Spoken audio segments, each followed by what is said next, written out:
Isang netizen ang taos-pusong nagpasalamat kay Kris Aquino at sa kanyang mga anak na sina Josh at Bimby sa tulong na kanilang ibinigay para sa pagpapagamot ng kanyang ama.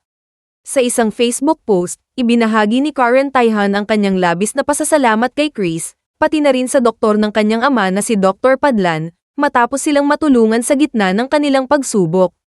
Ayon kay Tayhan, napakalaking tulong ang kanilang natanggap mula kay Kris at sa kanyang pamilya, kaya naman hindi niya napigil ang ipahayag ang kanyang lubos na pasasalamat. Maraming salamat po Ma'am Kris Cojuangco Aquino pati na po sa inyong anak na sina Josh and Bim. Sobrang malaking tulong na po ang inyong ibinigay para sa aking papa. Sana po ay bigyan ka pa ng mahabang buhay ng poong may kapal, saad ni Tayhan.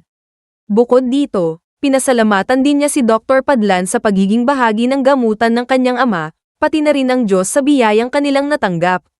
Samantala, maraming netizens ang labis na humanga kay Kris Aquino dahil sa kabila ng kanyang iniindang sakit. Hindi pa rin siya nag-aatubiling tumulong sa iba. Marami ang nagsasabing tunay na busilak ang puso ng Queen of All Media dahil sa kanyang walang sawang pagpapakita ng malasakit sa kanyang kapwa. Sa comment section ng post ni Tayhan, bumuhos ang mga mensahe ng paghanga at panalangin para kay Kris, kabilang na ang mga komento gaya ng kahit na siya ang may sakit, tumutulong pa rin. We will pray for both of you. At ang busilak ng iyong puso, MS, Kris. Maraming salamat sa iyong generosity at kabaitan. May ilan ding nagpahayag ng kanilang suporta, gaya ng napakabuti mo talaga, Kris. Isa kang inspirasyon sa amin. At sana ay gumaling ka na rin agad, MS, Kris. Pinakita mong kahit may pinagdadaanan ka, handa ka pa ring tumulong. Bukod sa mga papuri, may ilang netizens din na naantig sa ginawang pagtulong ni Kris at nagbigay ng kanilang sariling saloobin. Isang netizen ang nagsabi, hindi matatawaran ang kabutihang loob mo. Kris, sana'y pagpalain ka pa ng Diyos at gumaling ka na rin sa iyong karamdaman. May isa namang nagkomento, dito mo makikita ang tunay na ugali ng isang tao.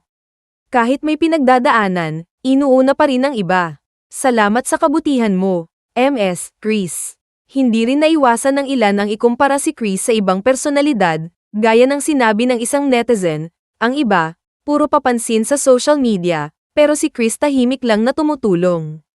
Yan ang tunay na may malasakit, dahil sa kanyang ginawang kabutihan. Muling pinatunayan ni Kris Aquino na ang kanyang malasakit sa kapwa ay hindi natitinag at patuloy siyang nagsisilbing inspirasyon sa marami. Marami ang nagdarasal para sa kanyang patuloy na paggaling at umaasang mas marami pa siyang matutulungan sa kabila ng kanyang pinagdaraanan. Kris Aquino celebrates 54th birthday with sons and friends. Masayang ipinagdiwang ni Kris Aquino ang kanyang ika-54 na kaarawan nitong February 14, 2025. Nito lang muling nagbalik sa social media si Kris para ibahagi kung paano siya nag-celebrate ng birthday. Sa kanyang Instagram post, ipinakita ni Kris ang ilang kaganapan sa kanyang celebration kasama ang dalawa niyang anak na sina Josh at Bimby, pati ilang malalapit na kaibigan. Ipinakita rin ni Kris na marami siyang natanggap na regalo, tulad ng bouquets of flowers at balloons, Care Bear plushies, at Space Molly collectible toy. Sa caption ng nasabing post ay taos-pusong nagpasalamat si Kris sa kanyang pamilya at mga kaibigang naglaan ng oras para siya'y samahan sa araw ng kanyang kaarawan. Aniya, published as is, I want to thank all my friends for taking time to greet me last night, Asalto, and my friends from OC, who flew in. But above all I thank you for being with me, Kuya Josh, and Bim during my journey towards recovery.